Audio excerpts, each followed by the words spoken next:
સર્વે વહાલા વૈષ્ણવોને મારા જય શ્રી કૃષ્ણ. વૈષ્ણવો, આજે આપણે સત્સંગમાં સત્સંગ કરીશું 84 વૈષ્ણવોની વાર્તા. વાર્તા પ્રસંગ 18 કે જે સેવક દિનકર શેઠ ક્ષત્રિયની વાર્તા છે. તેમની વાર્તાનો આજે આપણે ભાવ જાણીએ. શ્રી આચાર્યજીના મહાપ્રભુજીના સેવક દિનકર શેઠ ક્ષત્રિય પ્રયાગમાં રહેતા. તેમની વાર્તાનો ભાવ કહીએ. દિનકર શેઠ લીલામાં ભગવત સંબંધીની સખી શ્રી ઠાકોરજીની છે. એની શ્રી સ્વામિનીજીથી બહુ પ્રીતિ. શ્રી ઠાકોરજીની વાર્તા બધી પૂછતી. શ્રી સ્વામિનીજી એની બધી પોતાની પ્રીતિની વાત કહેતા. લીલામાં એનું નામ મન આતુરી છે. સદા શ્રી સ્વામિનીજીની વાર્તા સાંભળી શ્રી ઠાકોરજીને કહેતી. બંનેની વાર્તા સાંભળવામાં મન ખૂબ જ આતુર રહી ન શકે. વાર્તા સાંભળવાનું વ્યસન હતું.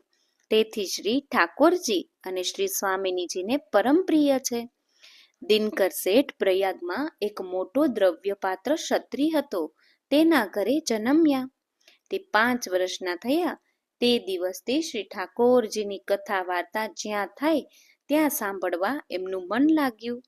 વર્ષ 10-12ના થયા ત્યારે ઘણેમાં કપડાં પોતાના તથા ઘરમાં જે હાથ લાગે તે કથા કહેવા વાળાને દઈ આવે. એમના મા બાપ અને 3 ભાઈ હતા. બધા દિનકર શેઠને ચોર કહેતા.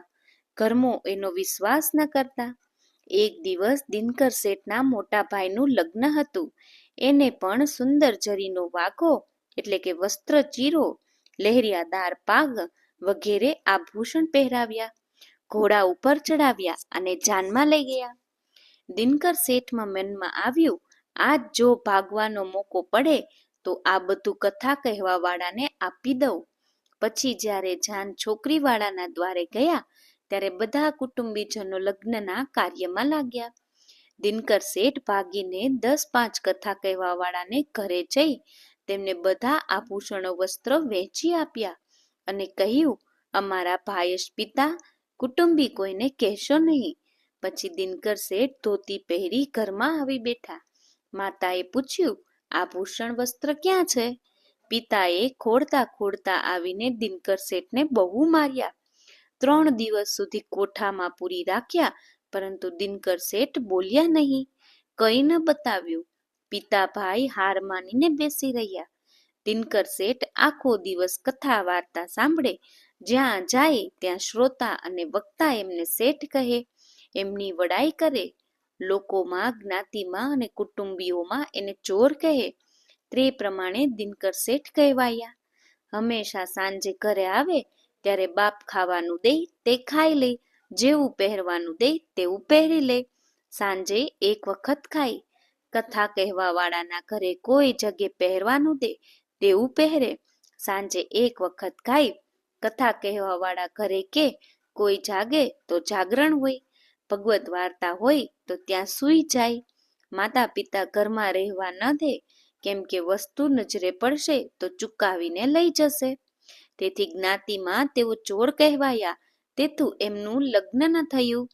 એમ કરતા માતા પિતા રહ્યા ત્યાં સુધી ખાનપાન ચાલ્યું. માતા પિતા મર્યા ત્યાંથી ભાઈથી ન બને. એટલે દિનકર શેઠે વિચાર્યું, હવે આ ગામ છોડી તો સારું. પછી પ્રાતઃકાલ ત્રિવેણી નહાવાના ઘાટ ઉપર દિનકર શેઠ આવ્યા.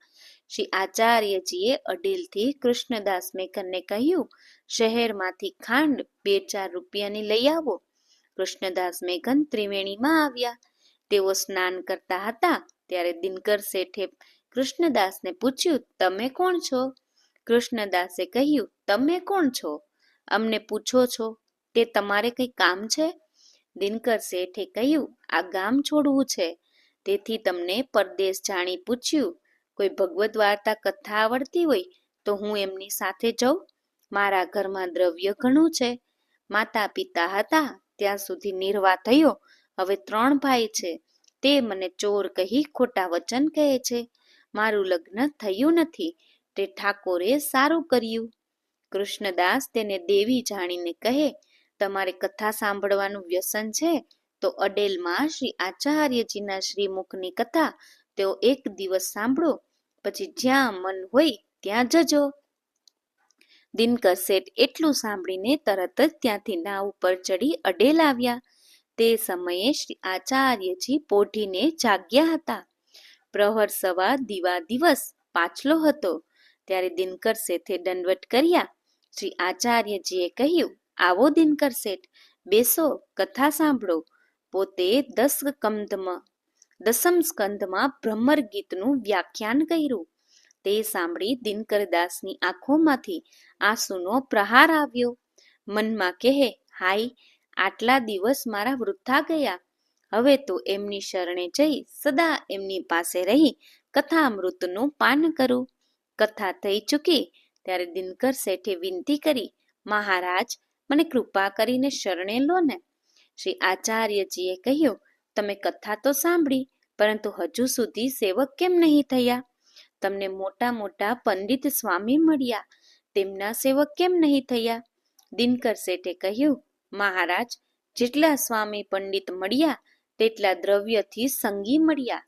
જ્યાં સુધી ભેટ કરી ત્યાં સુધી પ્રીતિ બહુ જ કરતા. હવે કોઈ મારાથી બોલતું નથી. આપ તો સાક્ષાત ભગવાન છો. હું કોઈ દેશમાં બીજો જતો તો મારો જન્મ બગડતો. હવે મારો ઉદ્ધાર કરો. મારે કોઈ લૌકિક પ્રતિબંધ નથી. શ્રી આચાર્યજી કહે, શ્રી યમુનાજીમાં બધા કપડા સહિત નાહી આવ. ત્યારે દિનકર શેઠ નાહી આવ્યા. શ્રી આચાર્યજીએ નામ નિવેદન કરાવ્યું. આપ કહે, ભગવત સેવા કરો. દિનકર શેઠે કહ્યું, મહારાજ, આપ તો અંતઃકરણી જાણો છો. હું તો આપના મુખથી કથા સાંભળીશ, એમાં બધી સેવ છે. આચાર્યજી કહે, ભલે, અમારી સાથે રહો. દિનકર શેઠ પાસે 100 રૂપિયા હતા. તેમાંથી 50 શ્રી આચાર્યજીની ભેટના ધર્યા અને 50 રહ્યા. તેમાં નિત્ય અંગાખરી દાળ કરતા અને નિર્વાહ કરતા. દિનકરદાસની કથા ઉપર બહુ જ આસક્તિ. શ્રી આચાર્યજી મહાપ્રભુ આપ નિત્ય અડેલમાં કથા કહેતા. એક દિવસ દિનકર શેઠ શ્રી યમુનાજીના તીરે રસોઈ કરવાને ગયા. ત્યાં નાહીને ચૂર્ણ બાંધી અંગાખરી વાણીને પાતર ઉપર ધરી અને તે શેકવા માટે છાણા ચેતાવ્યા. તે જ સમયે શ્રી આચાર્યજીનો એક જલધર્યો જલ ભરવા આવ્યો. દિનકરદાસે પૂછ્યું, શ્રી આચાર્યજી મહાપ્રભુજી પોતે શું કરે છે? જલધારિયાએ કહ્યું, શ્રી આચાર્યજીએ પોથી ખોલી છે, હવે કથા કહેશે. ત્યારે દિનકર શેઠે જલધારિયાના વચન સાંભળતા જ કાચી લોટી લઈને જનપાન કર્યું, શેકી નહીં, અને તરત જ આવીને કથા સાંભળી. શ્રી આચાર્યજી કથા કહી ચૂક્યા ત્યારે જલધરિયાએ શ્રી આચાર્યજીને કહ્યું, મહારાજ, દિનકર શેઠ કાચી અંગાખરી વિના શેકેલીને ખાઈ આવ્યા છે. શ્રી આચાર્યજીએ દિનકર શેઠને પૂછ્યું કે વિના શેકી કાચી અંગાખરી કેમ ખાધી?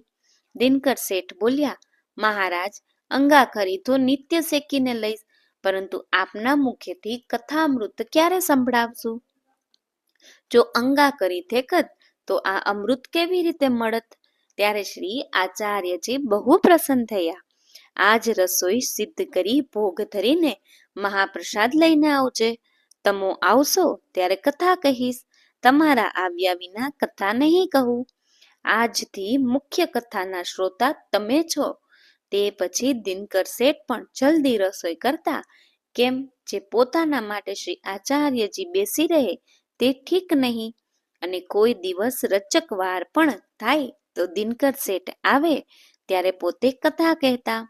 આમ એ સિદ્ધાંત થયો કે કાચી અંગાખરી અસમર્પિત ખાદ્યનો મહાદોષ છે, પરંતુ શ્રી આચાર્યજીની કથામાં દ્રઢ સ્નેહ છે, માટે લીધી તેથી બાધક નહીં. શ્રી મહાપ્રભુજી પણ પ્રસન્ન થયા. આચાર્યજીમાં દ્રઢ સ્નેહ હોય તેને કોઈ દોષ બાધક ન થાય એ જણાવ્યું.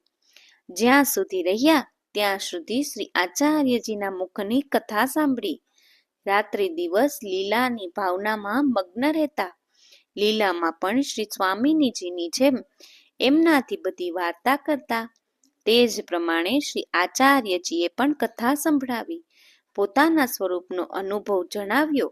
દિનકર શેઠ એવા ભગવદ્ય હતા, તેમની વાર્તા તો ક્યાં સુધી કહીએ.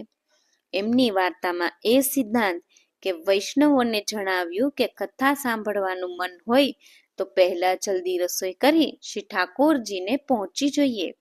શ્રી આચાર્યજી ભક્તિવર્ધની માં કહે છે કે સેવાયા વા કથાયા વા યસ્યાસક્તિ દૃઢા ભવતે. પ્રથમ સેવા છે, પછી કથા છે. બંને વડે પ્રભુમાં સર્વોપરી આસક્તિ દિનકર શેઠની થઈ, જે વડે તેમની લીલામાં પ્રાપ્ત થઈ. એવા સર્વે વહાલા વૈષ્ણવોને મારા જય શ્રી કૃષ્ણ. તો વૈષ્ણવો, આજે આપણે સત્સંગમાં સત્સંગ કર્યો 84 વૈષ્ણવોની વાર્તા પ્રસંગ 18. આવો જ અવનવો સત્સંગ સાંભળવા માટે અમારી ચેનલને સબસ્ક્રાઇબ કરો